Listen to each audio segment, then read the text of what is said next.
The making of a Prime Minister. मुश्किलों का अंबार है, वही तो मेरे हौसलों की मीनार है।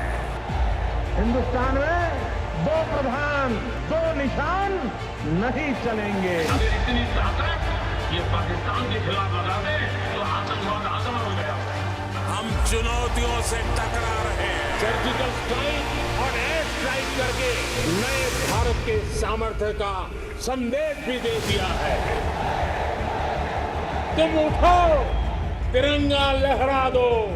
जननायक नरेंद्र मोदी के 20 वर्ष पुराने भाषणों पर आधारित एक बेहद लोकप्रिय कार्यक्रम। क्या कहते हैं नरेंद्र मोदी?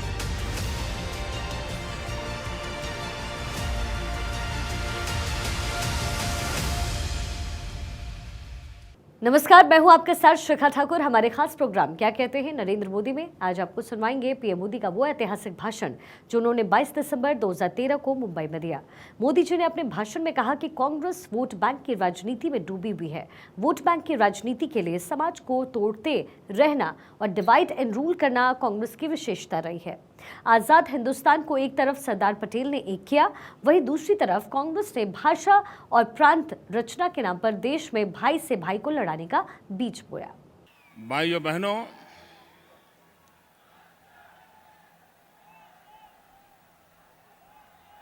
शायद मुंबई के इतिहास में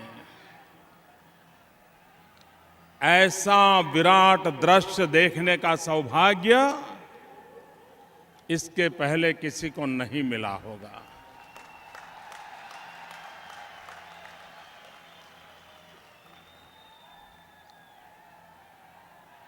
जहां तक नजर पहुंच रही है, माथे ही माथे नजर आ रहे हैं।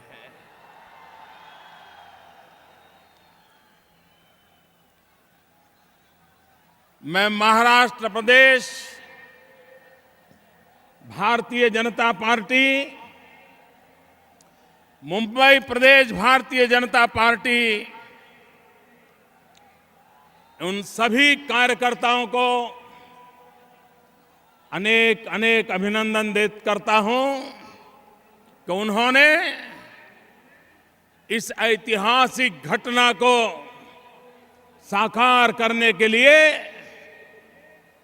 जी जान से कोशिश की, सफलता पाई और एक अभूतपूर्व विश्वास के साथ परिवर्तन का संकल्प लेकर के यहां से लाखों लोग महाराष्ट्र की गली गली में पहुंचेंगे, ऐसा मेरा पूरा विश्वास है।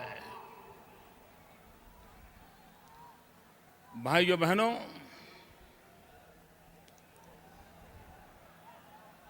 हम गुजरात वालों के लिए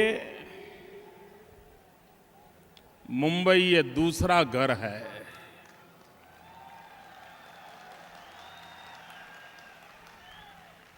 और मैं तो हमेशा अनुभव करता हूं कि गुजराती भाषा का जितना लालन पालन मुंबई में होता है, ऐसा लगता है मुंबई ये गुजराती भाषा का मायका है। इतना लालन पालन होता है। और वैसे भी 1960 के पहले हम एक ही तो राज्य के हिस्से थे, हम बृहद महाराष्ट्र के हिस्से थे। 50 साल पूर्व हम अलग हुए। महाराष्ट्र हमारा बड़ा भाई है, गुजरात छोटा भाई है।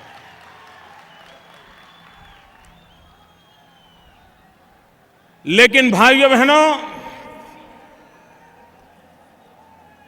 जब गुजरात अलग हुआ तब ये चर्चा होती थी कि ये राज्य प्रगति कैसे करेगा, पानी नहीं है। प्राकृतिक संपदा नहीं है, उद्योग नहीं है और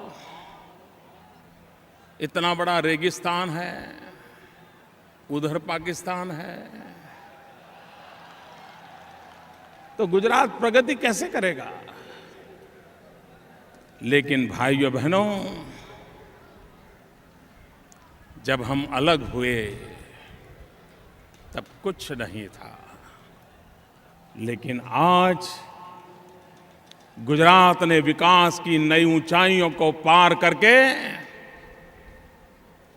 सामान्य मानवी का भला हो सकता है, सामान्य मानवी का कल्याण हो सकता है, परिस्थितियां पलटी जा सकती हैं, ये सिद्ध कर दिया है। भाइयों बहनों, मैं जरा गुजरात और महाराष्ट्र की तरफ नजर कर रहा था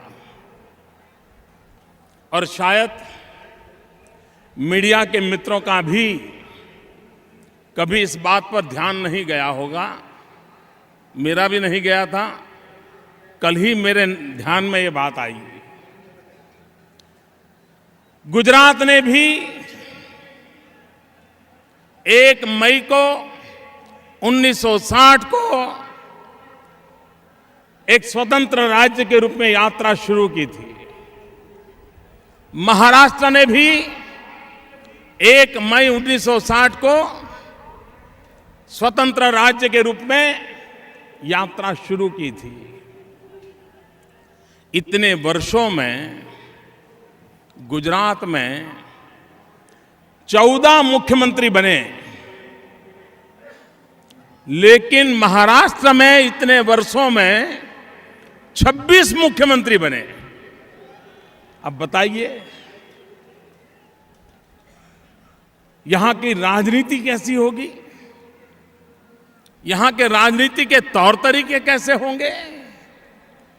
इतने ही समय काल में गुजरात में सिर्फ 14 मुख्यमंत्री, महाराष्ट्र में 26 मुख्यमंत्री। एक आता है तो दूसरा भगाने में लगा रहता है। भाइयों बहनों, कांग्रेस पार्टी का चरित्र जब तक हम नहीं समझेंगे, देश की समस्याओं का समाधान नहीं सूझेगा। मित्रों, देश की समस्याओं का कारण देश की जनता नहीं है। हमारी समस्याओं का कारण हमारी भूगोल नहीं है। हमारी समस्याओं का कारण हमारा इतिहास नहीं है। हमारी समस्याओं का कारण प्राकृतिक संपदा नहीं है। हमारी समस्याओं का कारण कांग्रेस शासित सरकारें हैं। और इसलिए अगर समस्याओं से मुक्ति चाहिए तो उसका एक ही उपाय है, भारत को कांग्रेस से मुक्त करना होगा। कांग्रेस मुक्त भारत, ये सपना हमने साकार करना होगा। यही मुंबई की धरती है। आजादी के आंदोलन में अगस्त क्रांति मैदान से एक गुंज उठी थी, एक आवाज उठी थी, एक ललकार हुआ था, क्विट इंडिया। और पूरे देश में वो ललकार मंत्र बन गया था और आखिरकार अंग्रेजों को हिंदुस्तान छोड़ना पड़ा। ये मुंबई की धरती से उठी हुई आवाज, क्विट इंडिया का मंत्र, भारत को आजादी दिला गया। भाइयों बहनों, उसी मुंबई की धरती से फिर एक बार आवाज उठनी चाहिए, कांग्रेस फ्री इंडिया। जिस धरती ने क्विट इंडिया का नारा दिया था, वो ही धरती ललकार रही है कांग्रेस फ्री इंडिया, कांग्रेस मुक्त भारत। भाइयों बहनों, कांग्रेस वोट बैंक की राजनीति में डूबी हुई है और वोट बैंक की राजनीति के लिए समाज को तोड़ते रहना, डिवाइड एंड रूल, ये कांग्रेस की विशेषता रही है। और अंग्रेजों के सामने लड़ते लड़ते कांग्रेस उनसे ये सीख लिया है, डिवाइड एंड रूल। देश आजाद हुआ तो देश का बंटवारा करके भारत मां के 3 टुकड़े कर दिए। आजाद हिंदुस्तान को एक तरफ सरदार पटेल ने एक किया, चारों तरफ एकता का मंत्र गूंजा, और दूसरी तरफ भाषावार प्रांत रचना के नाम पर कांग्रेस ने देश में भाई से भाई को लड़ाने का बीज बो दिया। गांव को शहर से लड़ाओ, शहर को गांव से लड़ाओ, नदियों के लिए लड़ो, पानी के लिए मरो। आज भी देश में कोई प्रदेश ऐसा नहीं है कि जहां पानी के बंटवारे को लेकर के 50-50 साल से लड़ाई न होती हो। और दिल्ली में बैठी हुई कांग्रेस सरकार को, महाराष्ट्र में बैठी हुई कांग्रेस सरकार को भाई को भाई से लड़ाने में, गांव से गांव को लड़ाने में, जाति बिरादरियों को लड़ाने में, पंथ और संप्रदायों के बीच झगड़ा कराने में उनकी वोट बैंक की राजनीति सुरक्षित रहती है। और इसलिए कांग्रेस पार्टी वोट बैंक की राजनीति में डूबी हुई है। भाइयों बहनों, जब तक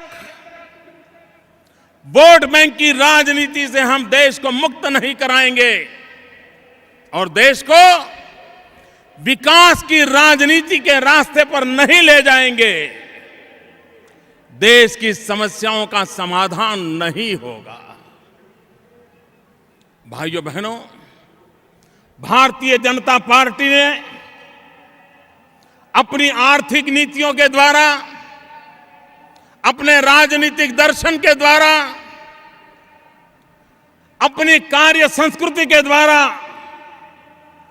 ये सिद्ध कर दिया है कि भारतीय जनता पार्टी विकास के मंत्र को समर्पित है, विकास की राजनीति को समर्पित है। और विकास के बिना देश के गरीबों का, देश के गांव का, देश के दलितों का, पीड़ितों का, शोषितों का कल्याण नहीं होगा। The making of a prime minister. मुश्किलों का अंबार है, वही तो मेरे हौसलों की मीनार है। हिंदुस्तान में 2 प्रधान 2 निशान नहीं चलेंगे। अगर इतनी ताकत ये पाकिस्तान के खिलाफ लगा दे तो आतंकवाद आसमान हो गया। हम चुनौतियों से टकरा रहे हैं। सर्जिकल स्ट्राइक और एयर स्ट्राइक करके नए भारत के सामर्थ्य का संदेश भी दे दिया है। तुम उठो, तिरंगा लहरा दो। जननायक नरेंद्र मोदी के 20 वर्ष पुराने भाषणों पर आधारित एक बेहद लोकप्रिय कार्यक्रम क्या कहते हैं नरेंद्र मोदी।